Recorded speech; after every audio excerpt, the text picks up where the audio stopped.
Baik, ya pada bulan-bulan ini, di tempat ini sedang membicarakan mengenai peperangan daging dan roh, betul ya? Nah, di dalam bulan-bulan ini kita sedang mempelajari hal itu dan oleh karena itu saya ingin memberikan satu tema untuk saya adalah ini. Tolong dibukakan slide-nya. Rethinking our purpose of life. Nah, ini di dalam proses kita menjalani peperangan, ya, war within. Peperangan daging maupun roh, saya ingin mengajak setiap kita itu untuk memikirkan ulang apa yang sesungguhnya menjadi tujuan hidup kita sebagai orang Kristen.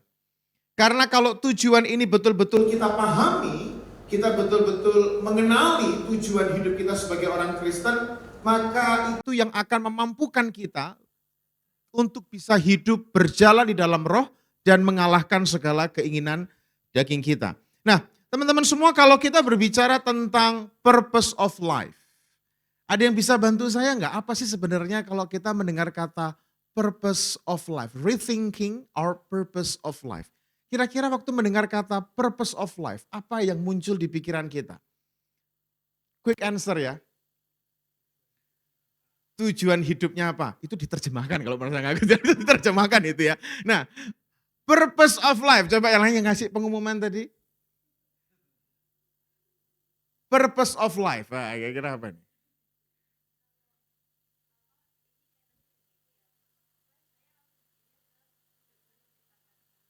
Tujuan Tuhan menciptakan manusia. Oke, satu lagi, ada? Satu lagi. Ini saya harap sudah tahu tujuan hidupnya masing-masing ini ya. Jangan-jangan jadi orang Kristen sekian tahun, nggak tahu tujuan hidupnya jadi orang Kristen. Oke, Bapak. Ya.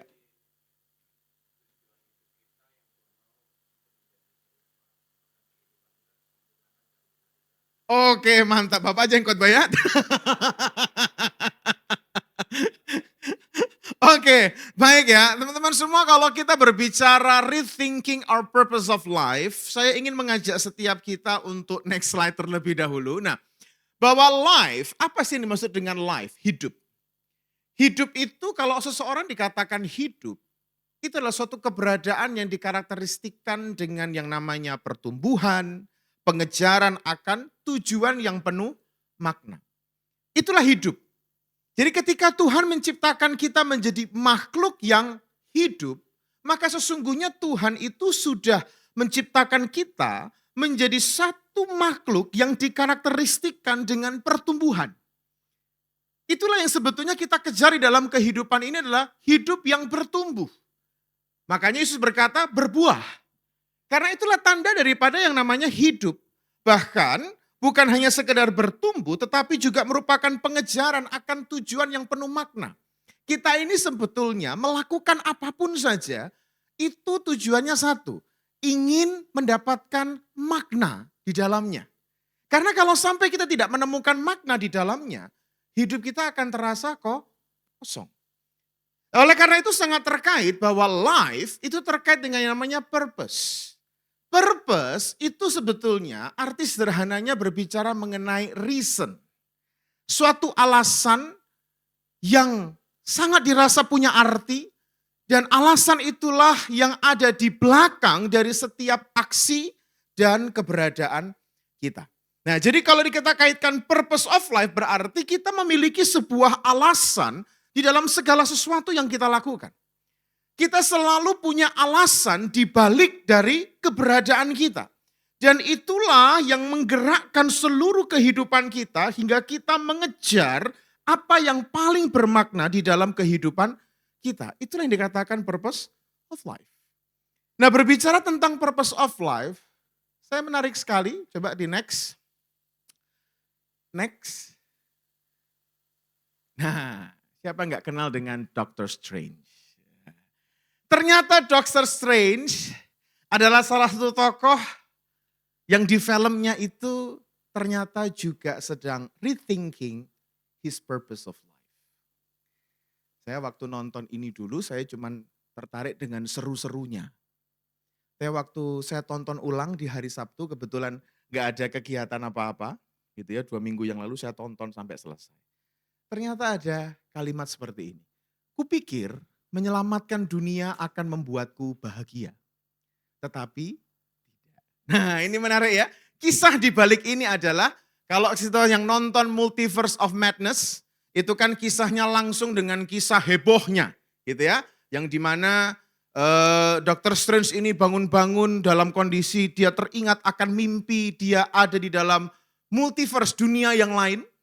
Dan ketika dia terbangun, dia harus berhadapan dengan satu monster, yang dimana monster itu akan menangkap seorang perempuan, saya lupa namanya, American Harvest atau apa begitu ya. Nah, dia berusaha menolong perempuan ini. Dan karena menolong perempuan ini, akhirnya dia harus masuk kepada universe yang lain. Dan ketika dia masuk kepada universe yang lain, dia berusaha menyelamatkan perempuan dari tangkapan seorang penyihir jahat. Siapa namanya? Yang tahu? Wanda, berarti nonton ya. Oke ya, nah ya berarti nonton ya, namanya Wanda ya kan. Nah, dia adalah seorang penyihir yang berusaha menangkap perempuan ini untuk mengambil kekuatannya. Dan dampaknya adalah karena dia lompat satu dari dunia lain ke universe yang lain, terjadi yang namanya inkursi. Di mana semua planet demi planet itu akan terjadi kekacauan. Dan itu semua katanya disebabkan oleh Dr. Strange. Nah itu ya. Dan akhirnya pada suatu ketika dia masuk ke dalam universe yang lain, di mana kekacauan di dalam universe itu terjadi, dia bertemu dengan Dr. Strange versi dia yang lain di dalam dunia yang lain. Dan pada waktu itu Dr. Strange di universe yang lain, dia memberi sebuah kesaksian begini. Dulu istriku pernah bertanya, "Are you happy? Apakah kamu bahagia?" Nah, Dr. Strange yang lain mengatakan, "Ya jelas saya bahagia, siapa yang gak bahagia? Ya kan sudah punya istri cantik, punya kekuatan dewa." Nah akhirnya setelah omongan itu terjadi, terjadilah pertengkaran antara Dr. Strange yang satu dengan Dr. Strange yang lain. Nah ketika semua suasana sudah mulai tenang, dia kembali ke universe dia sendiri. Dan dia melihat dan dia berkata kepada temannya begini, "Apakah kamu bahagia?" Temannya juga gak bisa jawab. Temannya cuma bilang gini, "Pertanyaan menarik. Pertanyaan menarik," katanya. Lalu kemudian Dr. Strange langsung menimpali dengan kalimat begini, "Kupikir menyelamatkan dunia membuatku bahagia." Bagi Dr. Strange, kebahagiaan adalah hidup yang penuh makna. Sehingga dia selalu berusaha bagaimana caranya menyelamatkan dunia. Ada satu reason di balik aksi dia menyelamatkan dunia adalah mengejar yang namanya kebahagiaan. Dan ternyata dia sudah melakukan itu semua dan dia tetap tidak bahagia. Dan kemudian cerita itu diakhiri dengan sebuah pertanyaan yang tidak pernah terjawab. Are you happy? Gak pernah selesai. Nah, kali ini saya ingin mengajak setiap kita untuk kita berbicara mengenai purpose of life kehidupan kita. Dr. Strange yang sudah menyelamatkan dunia ternyata dia tidak bisa menemukan apa yang membuat hidupnya paling bermakna di dalam hidup dia.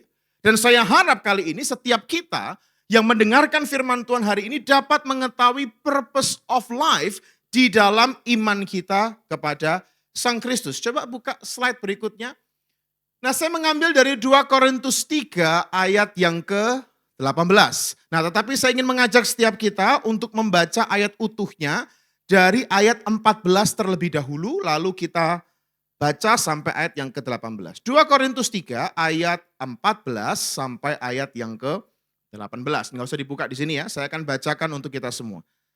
Tetapi pikiran mereka telah menjadi apa? Tumpul. Sebab sampai pada hari ini, selubung itu masih tetap menyelubungi mereka.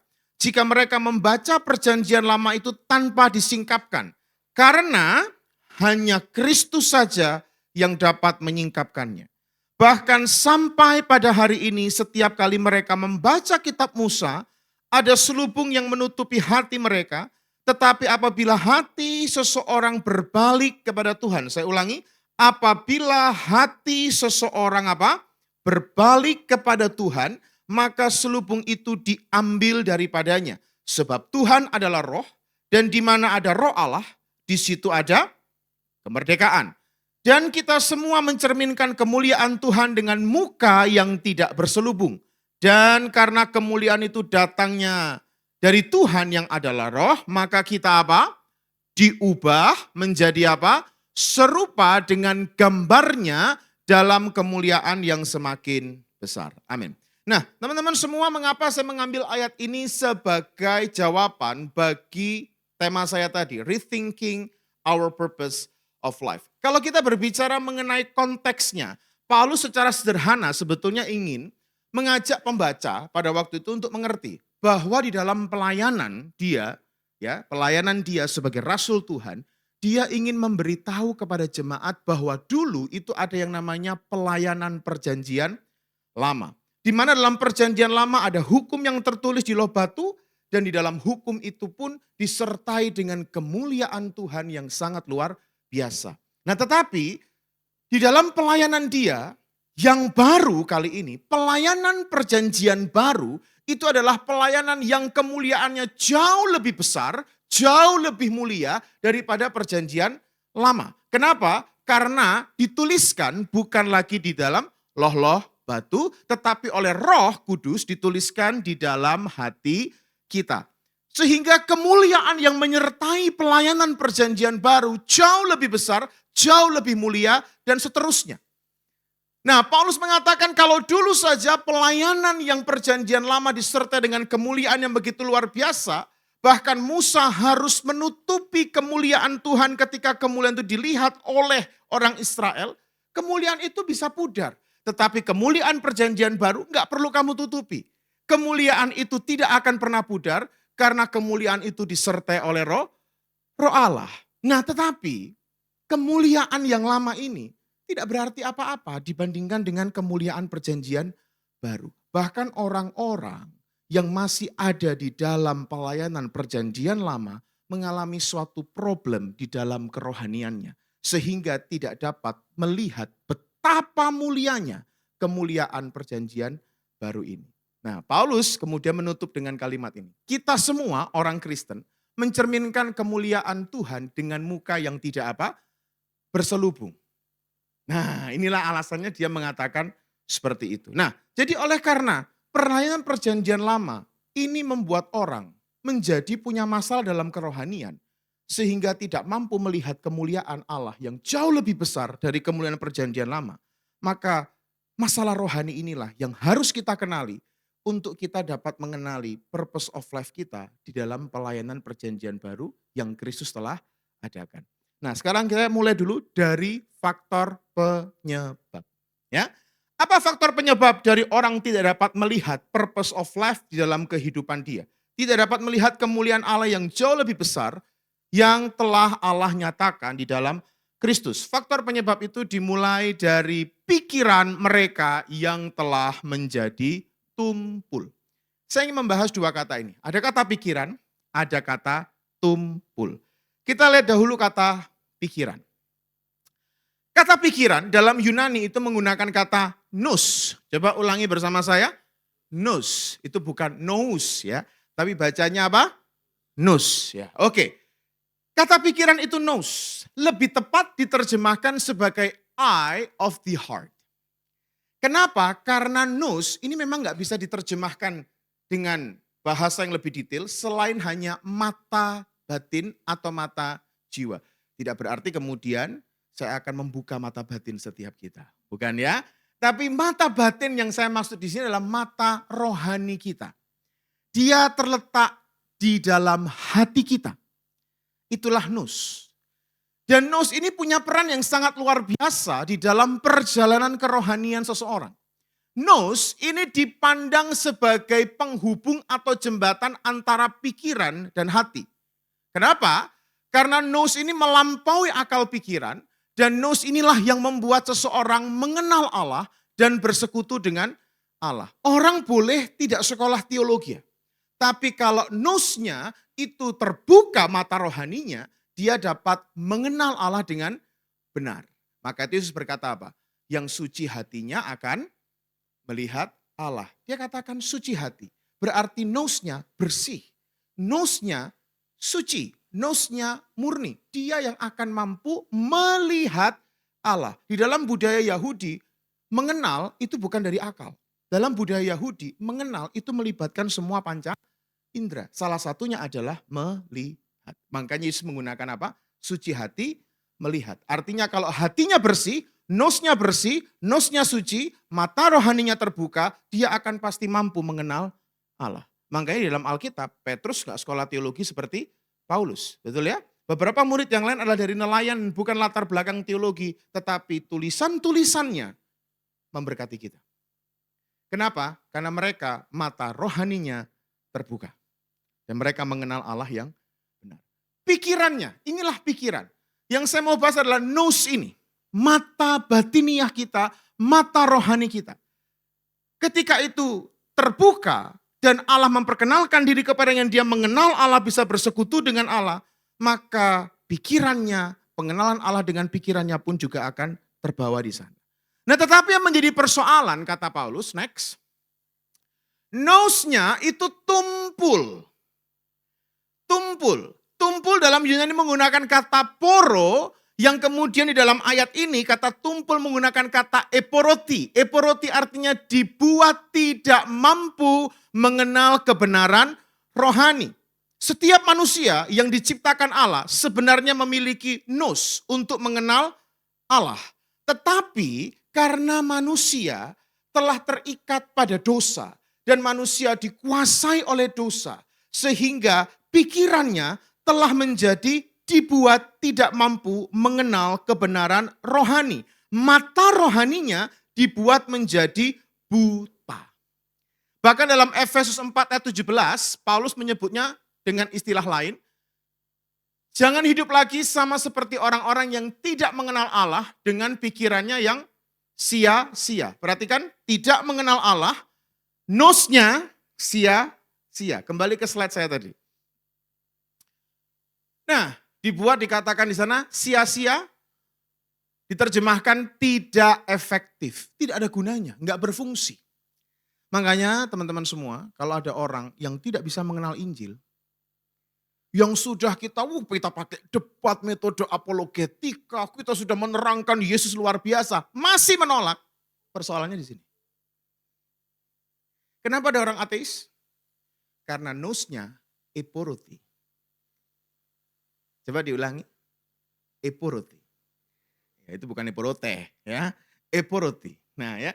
Nose-nya dibuat tidak bisa melihat dan tidak bisa mengenal Allah, tidak bisa mengenal kebenaran rohani. Dibuat menjadi tidak efektif. Dan itu memang yang menjadi keinginan daripada roh jahat. Makanya saya katakan ketumpulan ini karena nose-nya ditutupi oleh selubung. Coba kita lihat di 2 Korintus 3 di ayat yang ke-14. Tetapi pikiran mereka telah menjadi apa tadi? Tumpul. Apa tumpul bahasa Yunaninya? Eporoti. Nah ya, bahasa Yunaninya pikiran tadi apa? Nous. Ya. Kemudian bahasa Yunaninya tumpul apa tadi? Eporoti. Ya, nanti gitu ya. Nanti kalau Aldi dengan Santi datang, shalomnya itu ya, eporoti. Nah, itu ya, nah gitu. Eporoti. Nah, coba kita lihat ya, mereka menjadi tumpul. Kenapa? Sampai pada hari ini ada apa? Selubung, kaluma. Kaluma ini seperti kayak orang bercadar. Saya tidak berbicara orang bercadar di sana ya. Ditutup. Semua kena penutup. Tidak bisa melihat apa yang ada di depan. Dan siapa yang menyebabkan kaluma ini ada? Iblis. Coba kita lihat pasal 4 ayat yang keempat. Pasal 4 ayat keempat. Orang-orang yang tidak percaya, yang pikirannya, apa tadi pikirannya? Nus. Ya. Pikirannya telah dibutakan oleh ilah zaman ini, yaitu adalah iblis. Karena nggak bisa, karena dibutakan, maka akhirnya apa? Mereka tidak melihat. Melihat adalah salah satu cara untuk mengenal Allah. Tadi saya katakan betul ya. Mereka jadi tidak bisa mengenal cahaya Injil tentang kemuliaan Kristus yang adalah gambaran Allah. Mereka dibuat buta, mereka tidak bisa melihat apa itu Allah, mereka tidak bisa mengenal siapa itu Kristus, bahkan mereka meledek Kristus, mereka menghina Kristus, mereka yang merendahkan iman kita sebagai orang Kristen, pahami bahwa itu semata-mata bukan karena mereka nggak ngerti.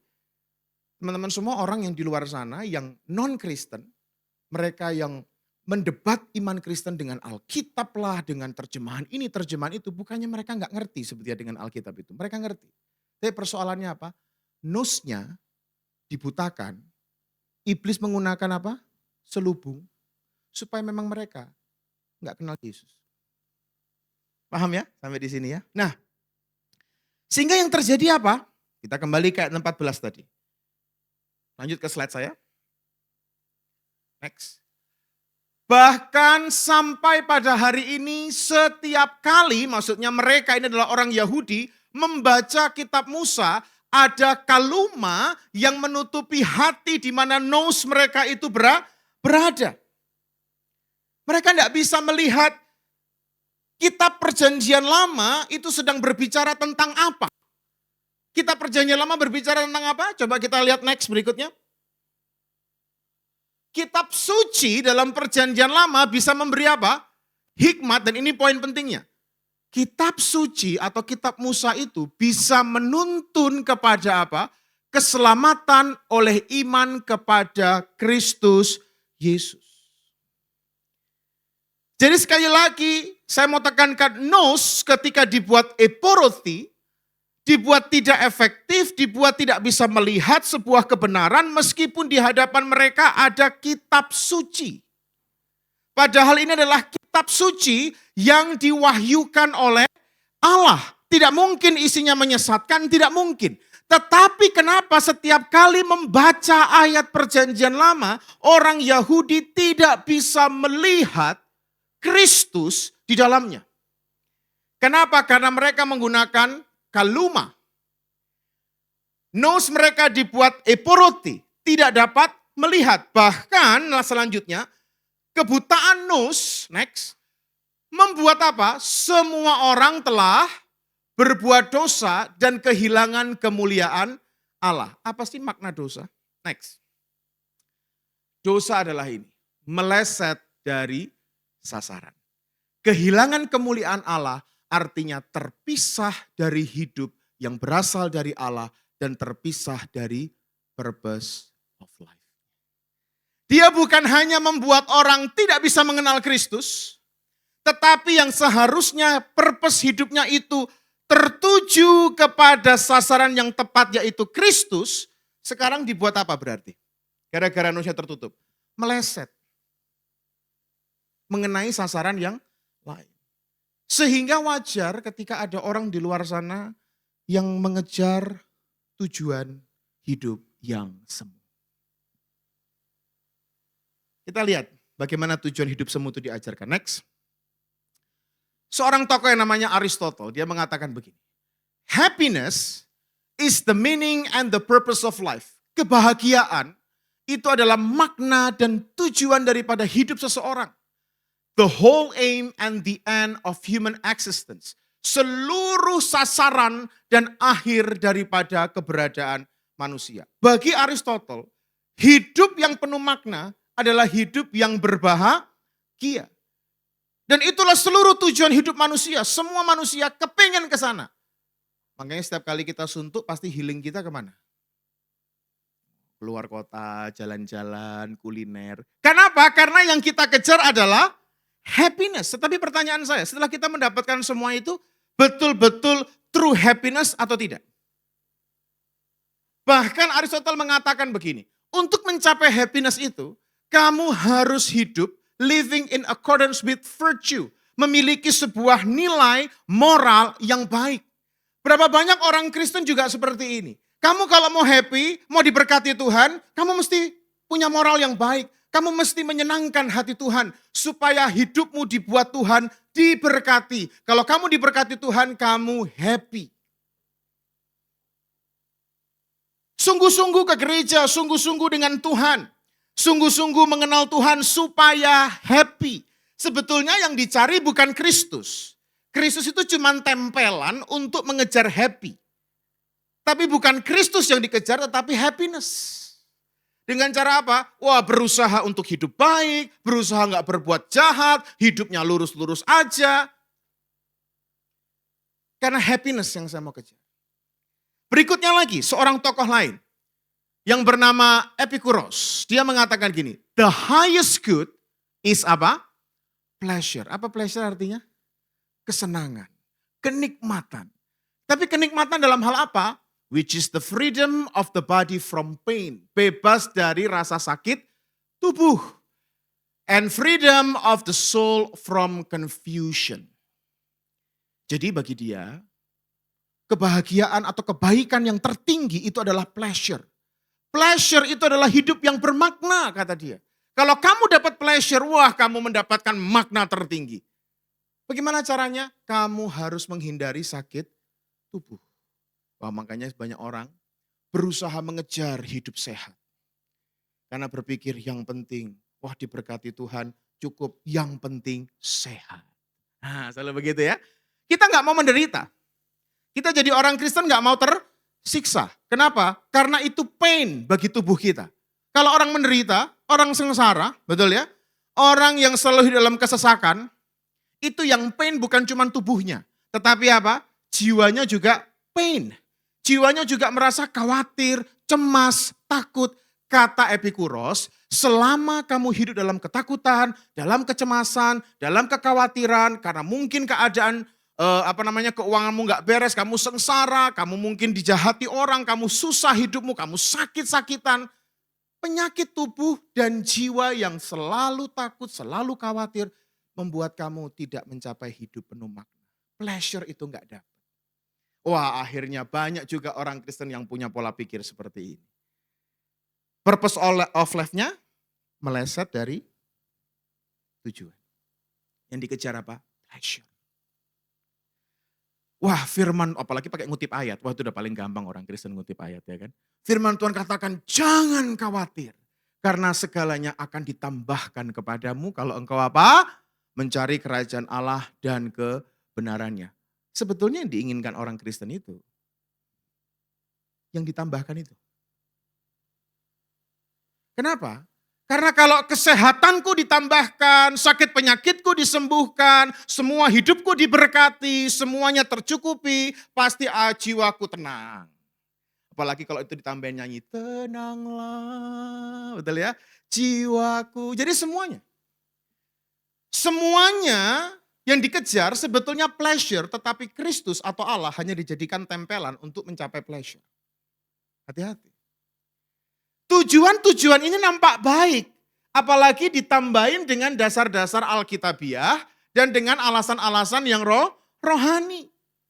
Terlihat sangat rohani, tetapi sesungguhnya kekristenan yang begini adalah kekristenan yang tanpa Kristus, Christless. Karena yang dikejar adalah pleasure, purpose of life-nya adalah pleasure. Segala alasan dia menghindarkan diri rasa sakit, dari rasa kekhawatiran, semua yang dia lakukan tujuannya hanya pleasure. Dapat sejahtera, damai. Next, ada tokoh yang lain lagi yang namanya Immanuel Kant. Familiar nggak dengan nama-nama ini? Ya, familiar ya. Ya semoga familiar, kita cuman jangan hanya Petrus, Paulus, Yakobus, jangan gitu terus ya. Namanya harus nambah daftar namanya ya. Nah, dia bilang gini, dia agak lain nih, dia ngomongnya begini. Morality is not properly the doctrine of how we may make ourselves happy. Moralitas itu bukan ajaran yang tepat atau ajaran yang mengajarkan bagaimana caranya kita happy, bukan. Tetapi how we may make ourselves worthy of happiness. Kalau kamu punya moral baik, setidaknya kamu dibuat layak untuk hidup happy. Tapi sasaran utamanya bukan happiness-nya. Kamu jadi orang yang bermoral, taat perintah. Berapa banyak orang Kristen juga begitu. Hidup itu karena perintah. Oh Tuhan kalau sudah bilang taat. Kalau enggak nanti Tuhan kena kutuk. Pokoknya jadi orang bermoral. Pasti hidupmu akan enak bersama Tuhan. Berapa banyak kita hanya ingin menjadi orang yang bermoral, taat perintah. pengejaran kita seringkali hanya berusaha mendapatkan perkenanan Tuhan dengan apa? Dengan mencoba hidup dalam perintah-perintah legal, legalistik. Tapi kita kalau ditanya, kenapa kamu taat perintah Tuhan? Seringkali tidak tahu alasannya. Seharusnya jawaban yang benar kan apa? Ya karena Tuhan telah mengasihi aku di dalam Dia, maka aku taat pada perintah. Tapi ini kadang kebanyakan orang nggak begitu. Kenapa taat perintah? Iya supaya diberkati. Kalau enggak kena kutuk. Jadi taat menjadi orang yang sangat ketat legal kepada perintah-perintah hanya tujuannya supaya Tuhan berkenan dan hidup kita diberkati Tuhan. Selesai. Berapa banyak tujuan hidup kita lebih menjadi orang Kristen yang legalistik seperti itu. Saya mau kasih tahu saudara-saudara dan teman-teman sekalian. Tujuan ini semua nampak baik. Taat perintah Tuhan masa enggak baik? Ya kan? Masa sih menikmati hidup tanpa kekhawatiran, lepas dari rasa cemas itu enggak baik? Baik. Ya kan? Masa happy enggak boleh? Diberkati Tuhan masa salah? Enggak.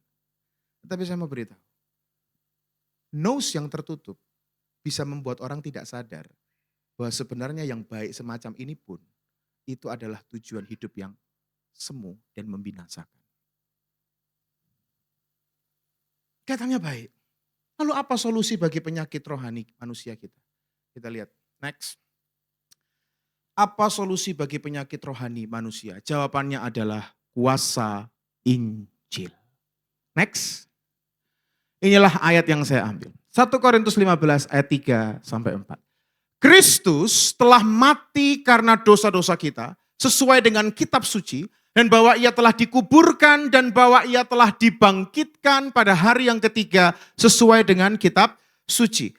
Solusi bagi pengejaran purpose of life yang menyimpang dari tujuan awalnya itu tidak bisa lain hanyalah kuasa Injil. Kematian, penguburan, kebangkitan Kristus, ini semua adalah karya penebusan Kristus yang akan menarik kita, mengalihkan kita dari tujuan hidup yang sudah meleset dari sasaran tadi. Dan ketika kita ditebus, dibebaskan dari itu semua, dikembalikanlah kita kepada track yang sebenarnya. Itulah sebenarnya kuasa dari Injil yang dapat membuat kita kembali kepada tujuan semula. Nah, pertanyaannya sekarang, bagaimana caranya kuasa Injil itu dapat kita nikmati?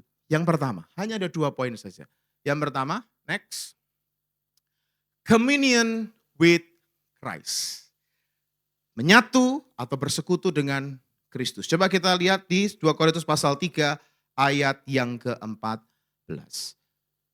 Tetapi pikiran mereka, mereka telah menjadi apa tadi? Tumpul. Apa tumpul bahasa Yunaninya? Eporoti. Ya, eporoti ya. Bukan eporoti.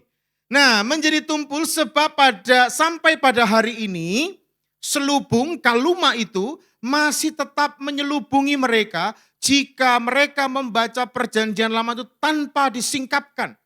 Karena jawabannya apa di situ? Hanya Kristus saja yang dapat menyingkapkan. Sebenarnya kata hanya Kristus itu adalah kesalahan terjemahan. Ya. Nah, yang benarnya bagaimana? Kembali ke slide saya tadi. Yang benar adalah en Cristo, di dalam Kristus. Jadi ketika seseorang sudah ada di dalam Kristus, maka kebutaan batiniahnya, kebutaan pikirannya, selubung itu akan dapat Tuhan tarik, Tuhan singkapkan kalau seseorang di dalam Kristus. Nah, bagaimana seseorang dalam Kristus? Ada di ayat yang ke-16. Coba kita baca di ayat yang ke-16. Tetapi apabila hati, kenapa hati yang dikatakan di sana? Karena hati tempat berdiamnya apa tadi? Nous. Betul ya? Hati tempat berdiamnya nous. Ketika hati berbalik kepada Tuhan atau ketika nous berbalik kepada Tuhan, maka yang terjadi adalah selubung yang menutupi nous itu akan diambil daripadanya.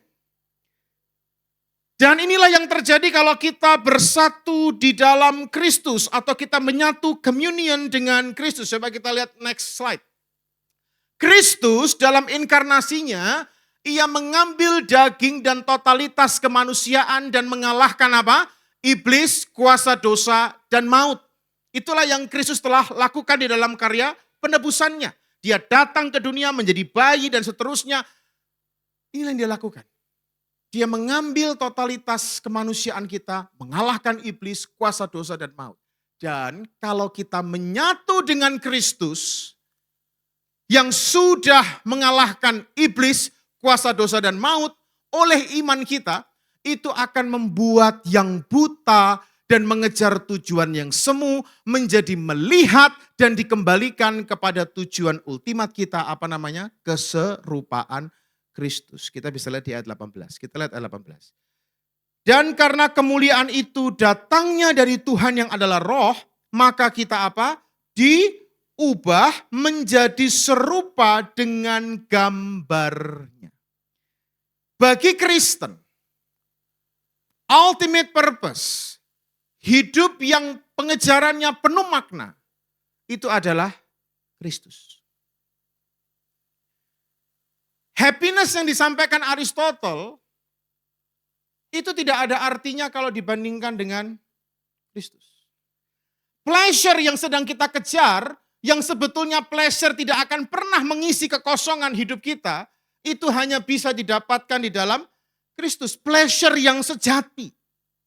Bukan pleasure yang hanya sekedar lepas dari rasa cemas, lepas dari rasa khawatir, no.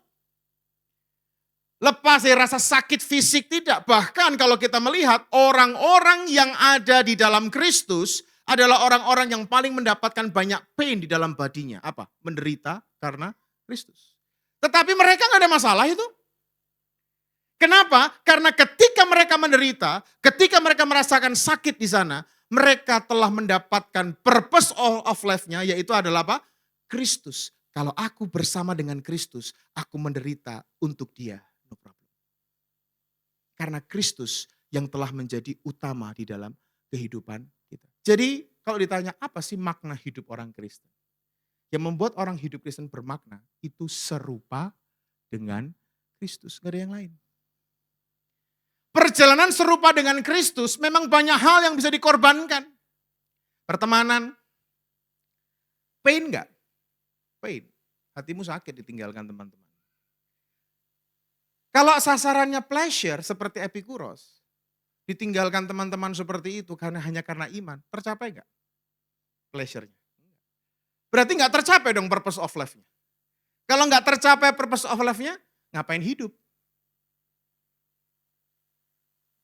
Paham ya maksud saya?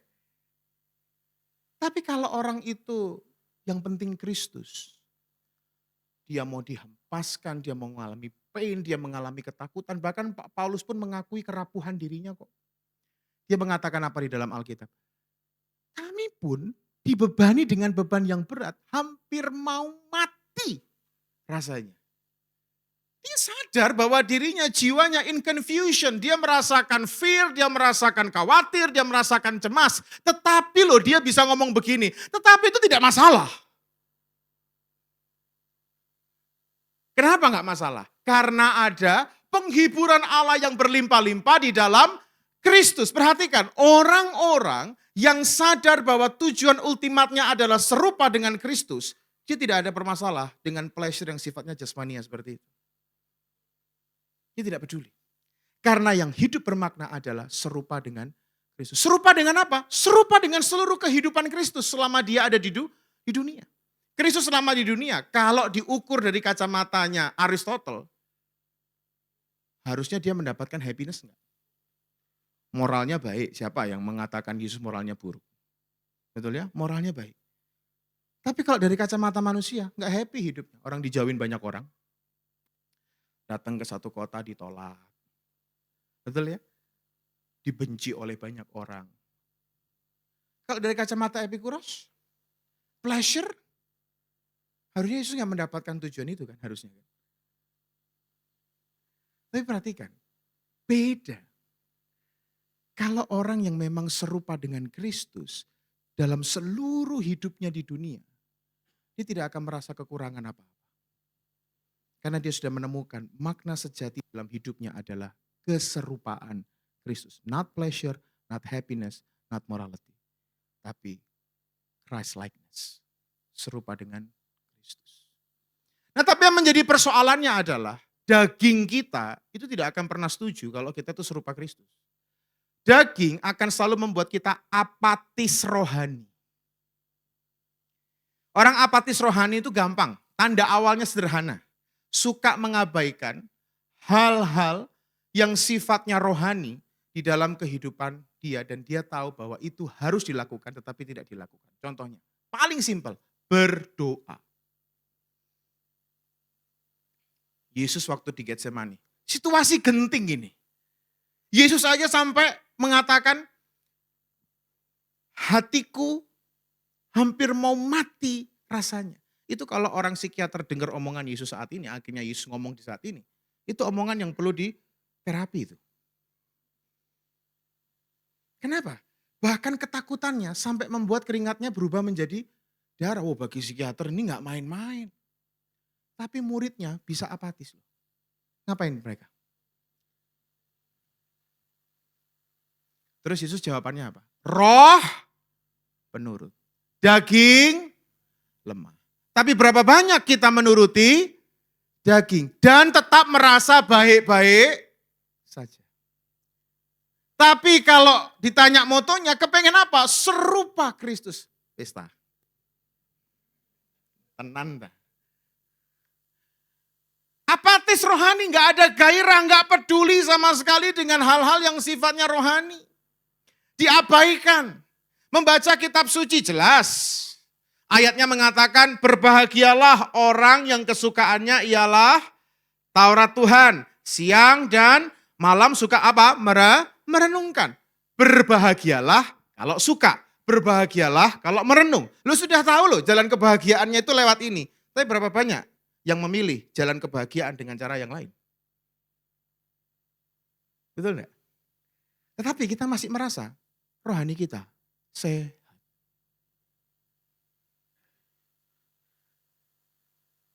Ini tatapan matanya sudah serem ya. Coba saudara-saudara, teman-teman semua, coba cek ke dalam diri kita. Jangan-jangan kita yang sudah di dalam Kristus mengizinkan iblis itu tetap menutup mata kita supaya purpose kita nggak ke Kristus tapi ke yang lain jangan-jangan. Jangan-jangan sudah jadi Kristen lama, purpose-nya percaya Yesus hanya untuk happy. Jangan-jangan percaya Yesus selama ini hanya untuk apa? Pleasure. Jangan-jangan percaya Yesus hanya apa? Merasa menebus rasa salah dulu aku orang brengsek, sekarang aku mau jadi lebih baik supaya Tuhan makin cinta sama aku. Apakah ada begitu? Jangan-jangan purpose kita yang kita bumbui dengan alasan rohani, itu adalah purpose yang kita agung-agungkan dan kita rasa itu benar di hadapan Tuhan, tapi tinggal salah. Serupa dengan Kristus pasti moralnya baik, amin. Tetapi poinnya bukan hanya sekedar bermoral baik. Serupanya dengan Kristus itu loh.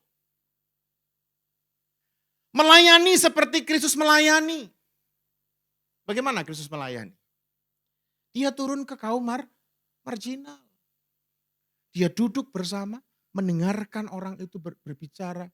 Mungkin orang itu curhat sama dia, orang itu cerita, jadi sampah masyarakat. Tapi dia ada di sana. Kalau kita serupa dengan Kristus di sana, hidup kita penuh makna. Itulah serupa dengan Kristus. Apatis rohani ini bahaya.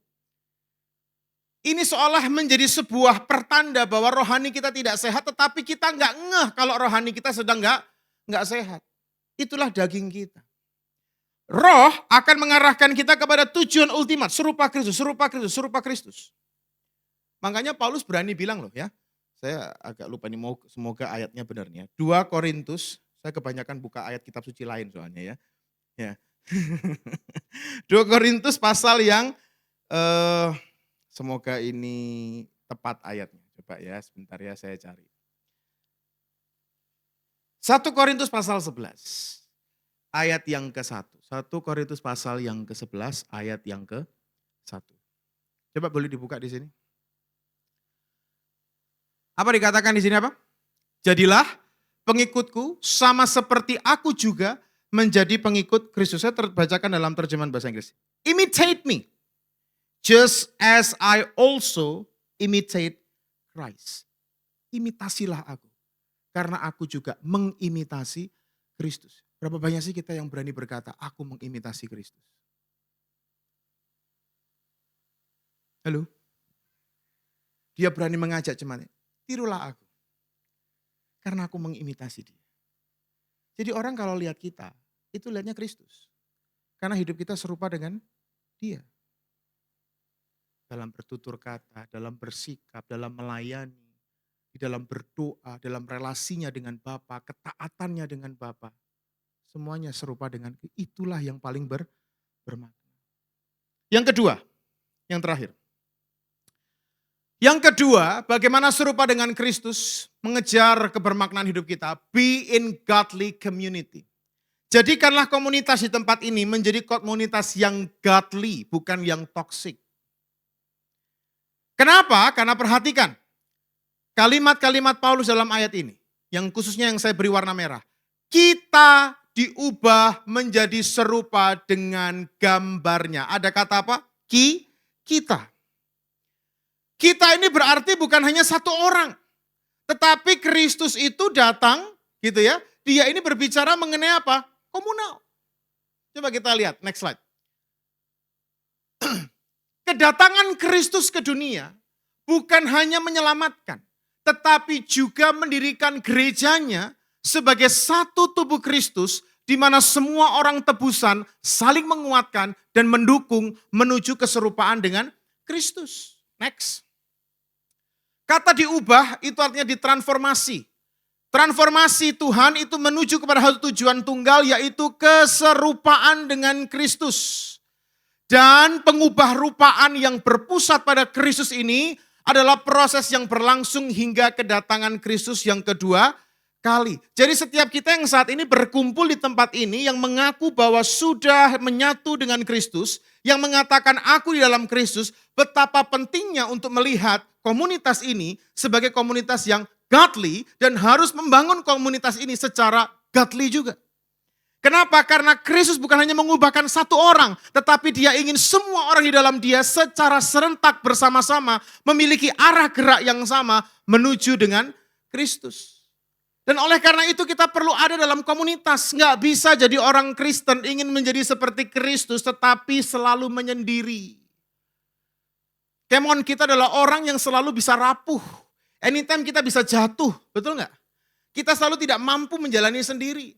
Kristus saja dalam Alkitab, dia memiliki waktu untuk menyendiri ke padang gurun dan berdoa, lalu kemudian back kepada community-nya. Itu Kristus. Dia memberi teladan kepada kita. Oke, di dalam pelayanan seringkali kita mungkin menjadi orang yang sangat punya jarak dalam pelayanan.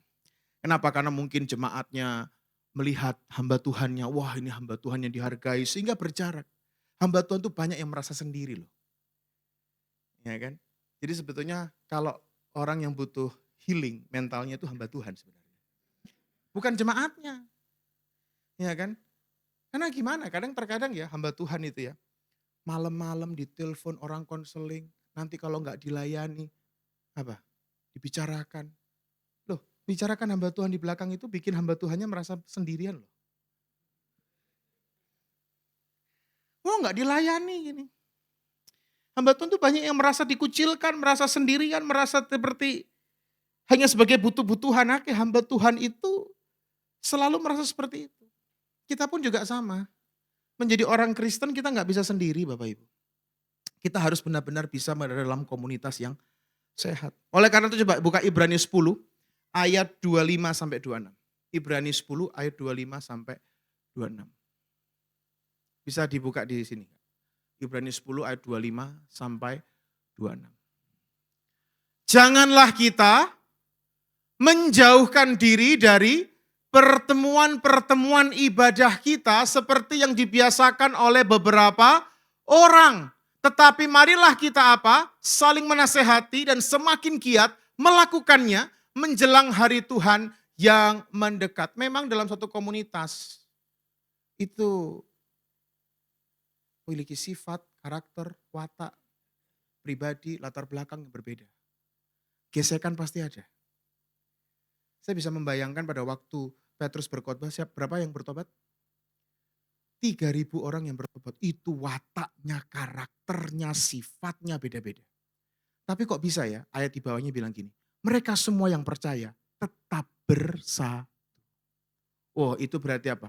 Butuh kerendahan hati, perendahan diri, memahami karakter Kristus untuk tetap menjaga yang namanya kesatuan. Saling menguatkan, saling menasehati. Yang jatuh kita doakan, yang butuh dengar ceritanya di dalam pergumulan tertentu kita dukung, kita doakan. Tapi yang seringkali menjadi tantangan apa? Next ke slide saya lagi tadi. Isolasi dari komunitas, balik tadi. Terisolasi dari komunitas. Apalagi kalau kita merasa sering dikecewakan dalam komunitas.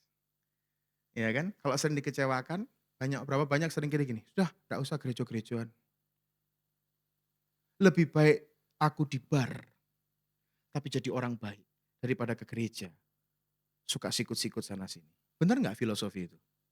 Lebih baik aku di bar, jadi orang baik. Daripada di gereja, sering sikut-sikutan. Seolah dia mau mengatakan yang lebih serupa dengan Kristus yang di bar. Daripada yang di gereja. Ingat, daging kita selalu membuat kita tidak mirip dengan Kristus. Kristus datang ke dunia untuk mendirikan gerejanya yang diisi dengan orang-orang tebusan yang saling menguatkan. Daging membuat kita terisolasi. Sehingga Kristus yang mendirikan gereja ini terjadi kerusakan di dalamnya. Itu yang diinginkan daging. Ayolah, mari kita semua jangan mengisolasi dari komunitas. Teruslah bersekutu, teruslah ada dalam satu tubuh yang baik. Next, saya akan mengakhiri dengan 2 kutipan ini. Seorang tokoh gereja namanya Simeon the New Theologian, dia mengatakan, if a person cuts himself off from the community, he will struggle to discern truth from delusion. Kalau orang menjauhkan diri dari komunitas, dia akan bergumul untuk bisa membedakan kebenaran dari delusi rohani. Orang yang banyak menyendiri seringkali apa? Mengalami delusi. Saya melihat Allah. Saya mendengar suara Tuhan. Lebay kadang. Ya kan? Saya dulu punya teman begitu. Mengunci diri di kamar selama 1 minggu dengan berpuasa nggak keluar-keluar. Apakah rohani? Enggak, kita ketakutan. Mati nggak jangan di dalam nih orang ini kan? Nah, kita ketakutan. Akhirnya setelah keluar, wah dia bernubuat. Ya kan, nanti ini mati ketabrak. Enggak lama ini ya masih hidup orangnya, saya sering ketemu. Ya kan? Itulah. Sering delusi, hati-hati. Kenapa? Dia merasa menyendiri, dia merasa fine. Harusnya dalam komunitas. Ayo kita bangun komunitas dengan baik. Lanjut berikutnya. Father Dimitru Stanilo, dia mengatakan, the path to God, jalan menuju Tuhan, passes through our neighbor. We cannot reach Christ alone. Kita butuh sesama kita untuk membangkitkan kita, mendukung kita, mendorong kita, yang lemah kita dorong, yang butuh doa kita doakan, supaya yuk kita sama-sama jadi godly community yang sama-sama ayo menuju kepada keserupaan dengan Kristus. Jangan dengarkan suara daging yang selalu berusaha mengisolasi diri. Amin. Terakhir, ini kutipan saya sendiri kalau ini ya. If your true meaning is in Christ, jika makna hidup kita di dalam Kristus, then only Christ is the reason for your action and existence in this world. To live in His likeness, hidup serupa dengan Dia, is your true purpose of life. Marilah kita semua yang sudah dicelikkan matanya oleh Roh Allah, jangan alihkan pandangan kita dari Kristus. Dialah menjadi tujuan hidup kita. Mari kita berdoa. Terima kasih Tuhan untuk kebenaran firman yang telah kami dengar, dan kiranya firman ini boleh termeterai dalam setiap hati kami. Dan kiranya firman ini akan menjadi pelita bagi kaki kami yang akan terus mengarahkan untuk melihat kepada Sang Kristus. Ya Roh Allah, mampukan kami, kembalikan kami kepada track yang sebenarnya kalau tujuan hidup yang kami kejar adalah dunia ini dan bukan Engkau. Terima kasih ya Tuhan, di dalam nama Tuhan Yesus kami berdoa. Amin.